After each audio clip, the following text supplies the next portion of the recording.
This one, I'm afraid that butt has given too much of its taste to it. It's too butt forward.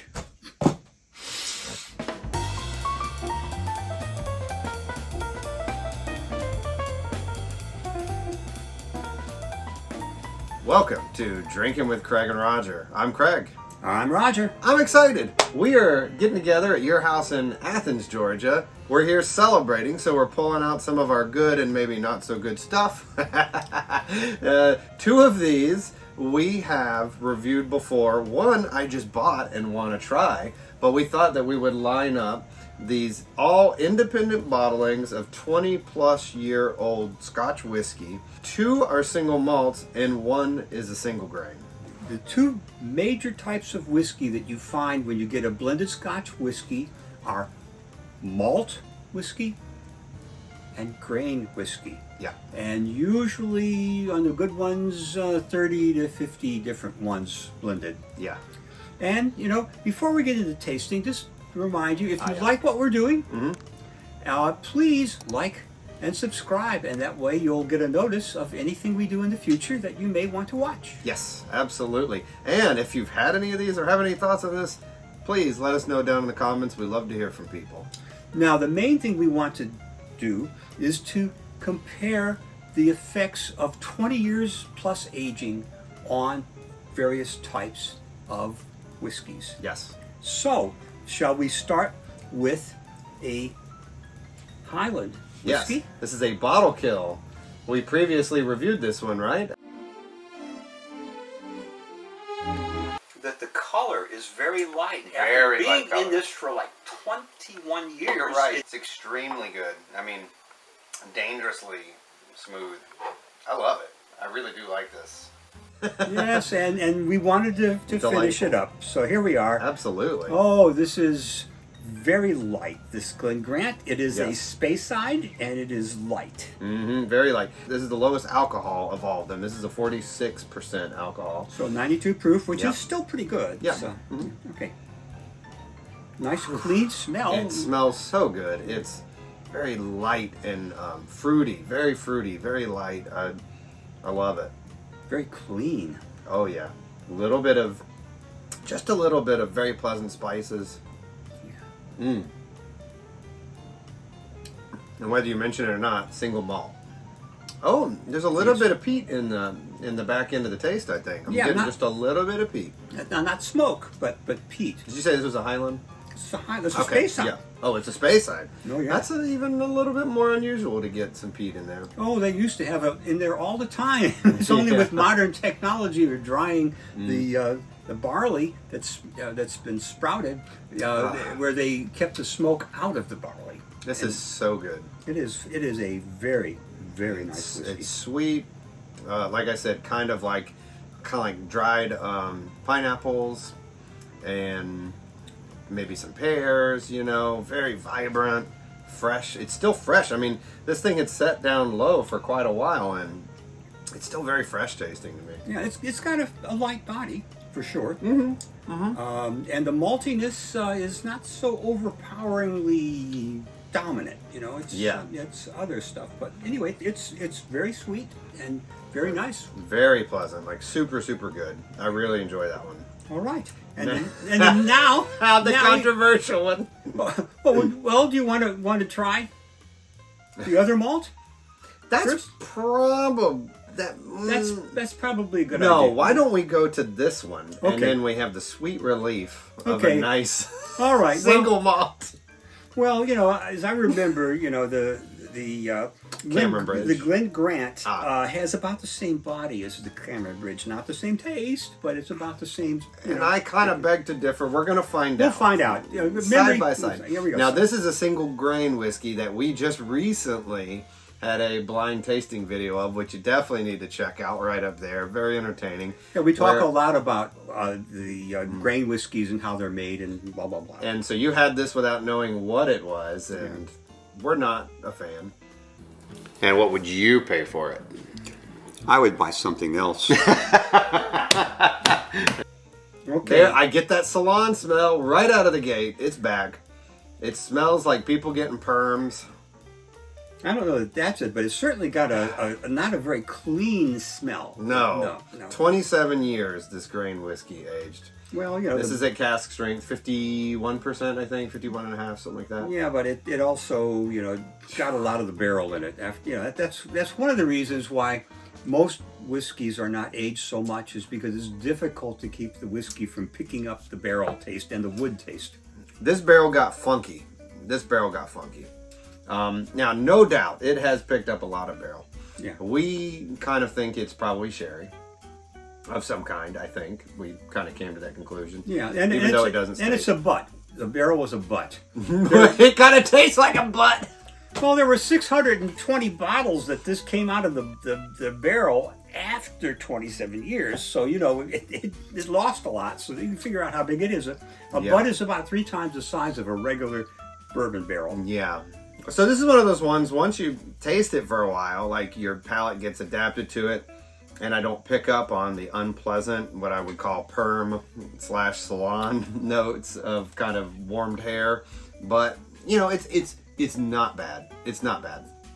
But the drinking experience is a lot different than the Glen Grant. Well, it doesn't have a very clean smell or taste to it. It's kind of fuzzy in a way that is hard to describe. It doesn't taste like any of the hot malt too. whiskeys. It's hot. Yeah. I'm picking up on some alcohol heat. You know, it has not been like overly mellowed by that age, I don't think. You know. Well, I don't know that the 27 years on this thing was a big improvement over 10. I know you've said that before, that you think after something like 4 to 5 years, that's about as much as you're going to get in terms of improvement on a grain whiskey. Well, the grain whiskey is distilled to something like 160, 170 proof. Yeah.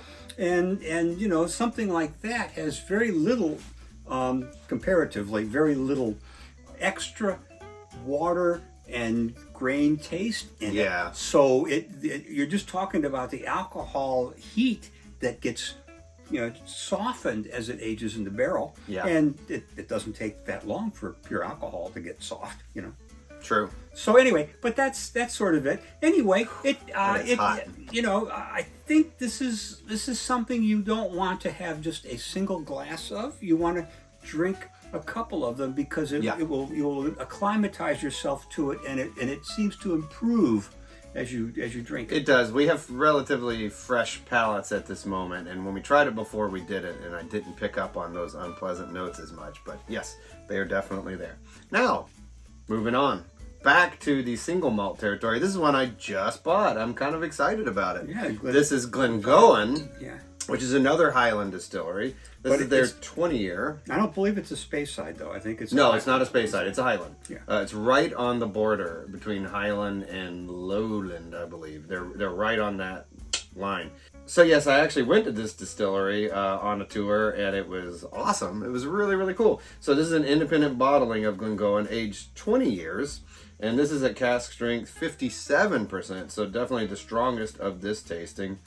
They are one that normally uses lots of sherry barrels, but the color on this is not nearly as dark as some of the others. So it's probably, I think it said it's in a refill hogshead. So we'll see. Could possibly be bourbon barrels and not their standard. So let's give it a try. I'm going to see how we did. Hogshead's a big barrel, too. Yeah. Yeah. I forget exactly, but we'll put down exactly. Bourbon doesn't come in hogsheads, so it's probably not bourbon barrel. No. Okay. No, it wouldn't be. Not an American bourbon. Interesting smell. See what you think. Oh. It's fairly clean, but there's a interesting. Cotton candy. There's a fruity smell that's right it's like there under grapes, like green grapes and cotton candy, and it does have a light, significantly lighter than a lot of the stuff that they put out, which is interesting. Well, because this is just a distillate, and then an independent bottler has put it in their own barrel and aged it their own way. So this is a very different take.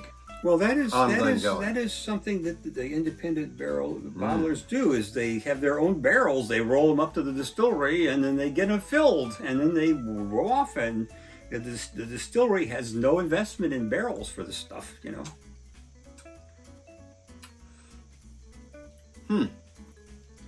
Pear? Do you smell pear? I could definitely see some pear in there. This is definitely closer to the Glen Grant. It's got a heavier body than the Glen Grant. Yeah. Now that would, the proof alone would probably butterscotch put it in the up there. aftertaste? Butterscotch, you say? I'm coming around to it. It's tasty. Wow, it's really good. It's very nice. Very nice. Yeah. Yeah, it's very precise. It's very precise. It doesn't have a ton of maltiness. It doesn't have a big sherry type of flavor. I'm getting very. It's more similar to this. I actually want to go back and forth with this Glen Grant. All right. They're both incredibly different than this single grain. Yeah, the Glen Grant is really nice. All right. We have some water. Let us bring the Glen going down to about 92 proof. Okay. So, side by side, Side by side. approximately the same proof. It's getting close. You're right. You're right. They are getting kind of close. Man, well, the only thing I can tell that's really different is the Glengoyne has a little bit more maltier center in its taste than this one, which is more flowery and maybe Flowery, yeah. bananas and maybe something else there.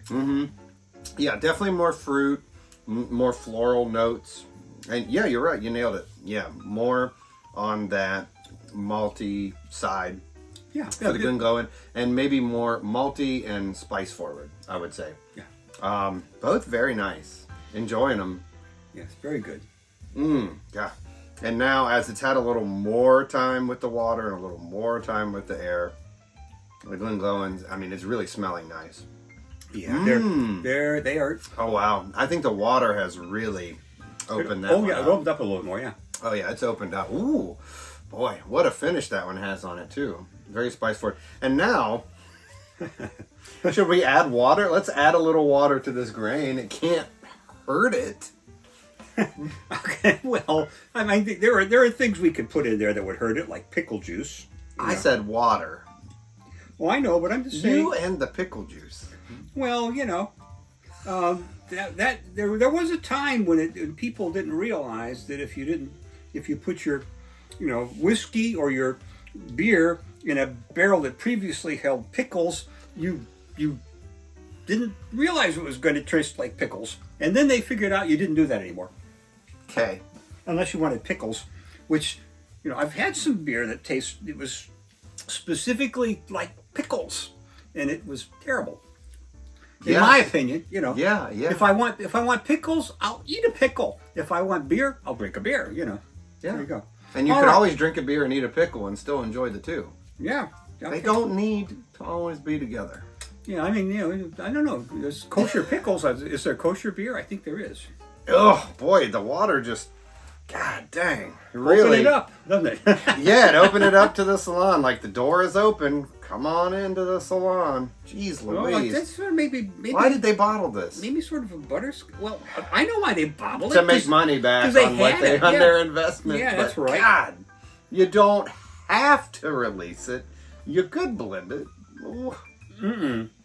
Yeah, you're right. Too much investment. No, this stuff would not blend very well unless you only used a tiny bit of it. God, it's so much worse than the other two. That's well. single grain versus single malt, folks. What else can we say? Very, very old single grain versus very old single malt. And I think the malt comes out ahead. Absolutely. Absolutely. But, it's been fun. Ooh, I just got a little bit of bologna smell. Not a common smelling note on Scotch whiskey. Oh, Maybe shoe leather? Do you maybe taste that in this? shoe leather. The powers of suggestion have It's made shoe something. leather appear. I got bologna, like bologna slices. Nah. If the bologna smelled like this, I wouldn't eat it. Oh, I'm sorry about Cameron Bridge. I think they make very fine Do they? whiskey. which is terrific. And Johnny Walker, you know, and you know, in famous grouse and other, you know, pretty nice. Terrific. You're giving it terrific. Well, I think you know, at the right age and the right barrels, it's going to be just Combined great to be combined with something right else. stuff.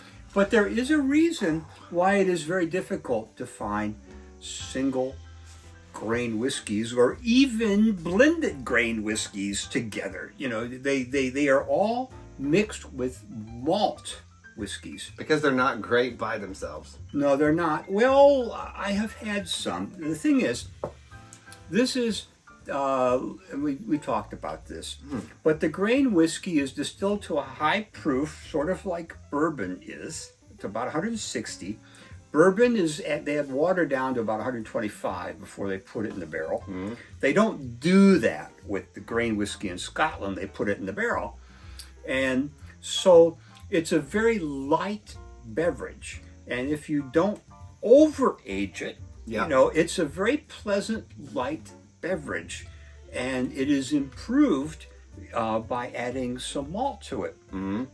So if you can get a single grain whiskey that's maybe 8 to 12 years old, or then I think you probably would have a nice drink. Maybe something you would like to combine with something else. But it would be good. This one, I'm afraid that butt has given too much of its taste to it.